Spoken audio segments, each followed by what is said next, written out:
PharmaVentures, experts in deals and alliances. Hello and welcome to PharmaVentures Insights here at Genesis 2016 in London. On today's show, I have Mike Westby, the CEO of Centauri Therapeutics. Mike, welcome. Thanks very much. Centauri, that's a relatively new name in the area. What's your company doing? So we're developing novel immunotherapeutics to fight life-threatening diseases. Right, so there's a whole lot contained within that statement. Immunotherapeutics, there's a lot of interest in that area. What's your particular twist? So what we're looking to do is to design drugs that can be given into a patient where the patient would immediately begin to recognise either their cancer or their infectious disease, such as a bacteria, as foreign. Right, so is it modulation of the immune system? It's not like PD-1s or PD-L1s? What's different here? So what our compounds are designed to do, once they get into the bloodstream, they seek out and bind specifically to, in the case of anti-infectives, a bacteria.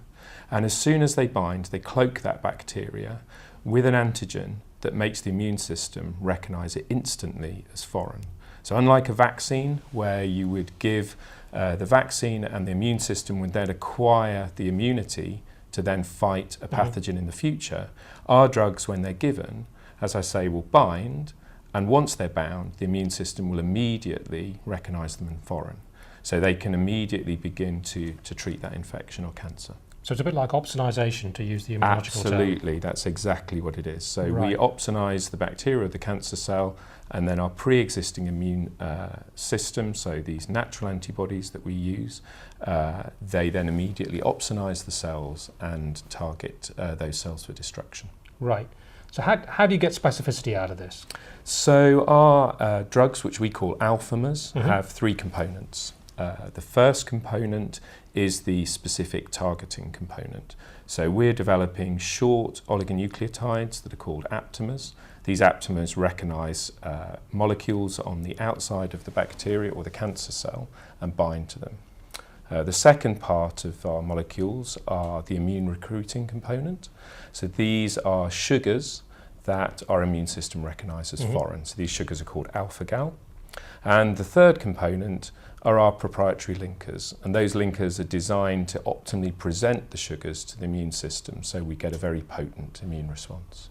So will you avoid the cytokine storm scenario that PD-1s and PD-L1s Absolutely. are prone to? So the differentiation here is that the sugars that we are using are recognised by antibodies with very weak affinity. So when we administer the compounds, when they're passing through the bloodstream, the immune system doesn't recognise the individual drug molecules. It's only when they're bound to the surface of the cell or the bacterium at high density that the immune system now recognises them and you trigger the immune response. So does the patient have to have an activated immune system already, or will there be enough innate immunity just to trigger all this? So interestingly enough for us, we first became interested in the technology when we heard the story about xenotransplantation. So back in the 80s, there was a shortage of human tissue for donors, so donors to receive heart valves. And there was a move to use pig heart valves because the size was very similar for transplantation. And what surgeons found was that when they used these pig heart valves, there was a very rapid and very profound immune response to the valves, much quicker than, say, a graft versus host response that they were expecting and they could treat with immunosuppressive drugs. This was an incredibly fast and potent immune response, occurred in minutes. And this was then investigated, and it was found that it was due to the presence on the pig tissue of alpha-gal sugars, and our immune system recognises those as foreign. So it was really actually a clinical validation of our approach using a different setting, where if you can cover a cell with enough alpha-gal, you know that the immune system will recognise it. Sounds very powerful, but how do you design your aptamers to bind to the right things? So I guess that's the sort of the chemistry of what we're doing.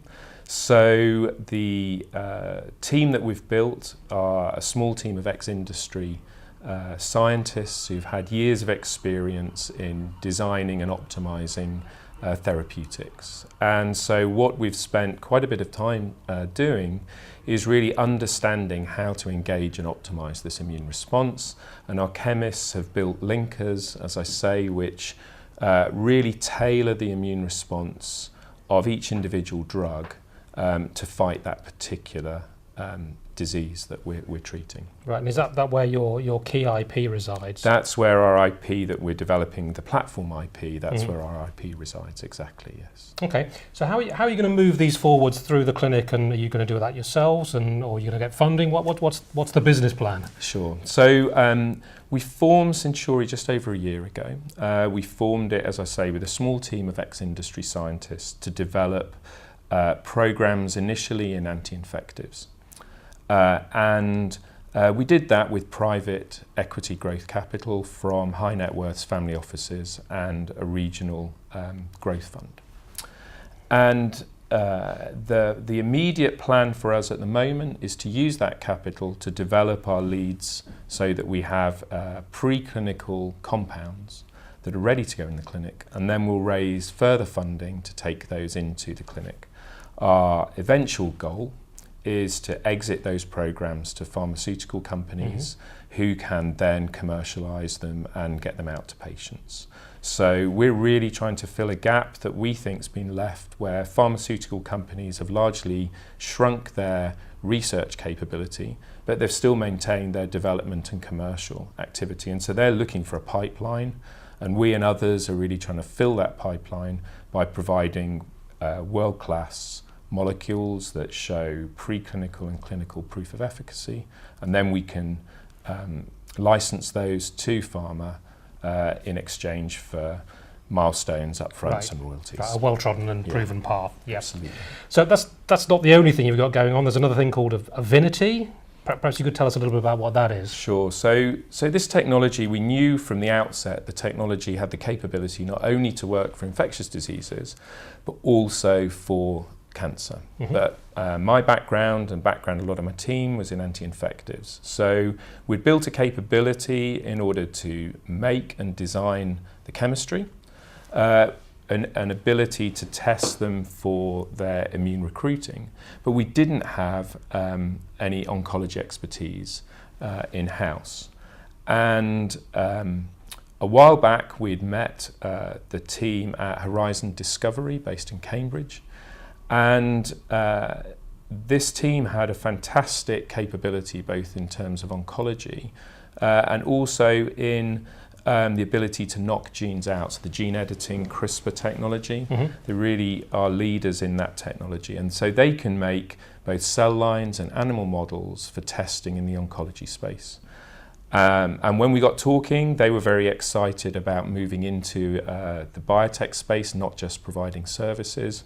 And so we were able to secure a joint venture, which is called Avinity, where we can develop our therapeutic platform specifically for oncology indications. So that's a separate thing, and it has separate goals to the main business. Absolutely. So we're closely aligned in that our scientists provide services to Avinity to develop our technology for oncology indications. And we'll continue within Centauri to develop the platform for the bacterial indications. Well, your timing's excellent because you're riding the wave of immunotherapy right now, which is great. How far do you see you going with the both Avinity and Centauri? What's the ultimate goal for the company? For Avinity? Or for are they the same? Or you've got different goals? So no, we have. I mean, the goals are the same. Both companies are looking to develop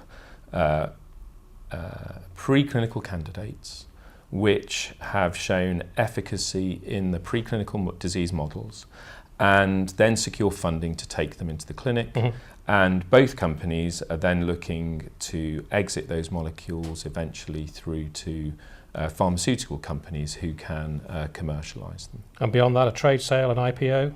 My chairman always reminds me at the moment my job is to build value, and then we'll look at the later time point at what the markets are doing and what the best deal is for the company and for investors. But certainly by having a platform, we're able to work in a number of areas that both increases opportunity and mitigates some of the risk of working in biotech, because we can have multiple shots on goal. And at a later date, if the markets are favourable, then we could see that the company could end up being listed, as has happened for a number of UK companies, or exit through a trade sale. But either way, if you're successful, you'll have choices. Absolutely, and I think that's, I guess, a key point. If we can grow value, the best thing is to have choices, because obviously when you've got choices, you can then try and secure the best deal. Indeed. Well, Mike, many thanks for joining us today and telling us about this fascinating area of immunotherapy that you're exploiting. Thank you very much.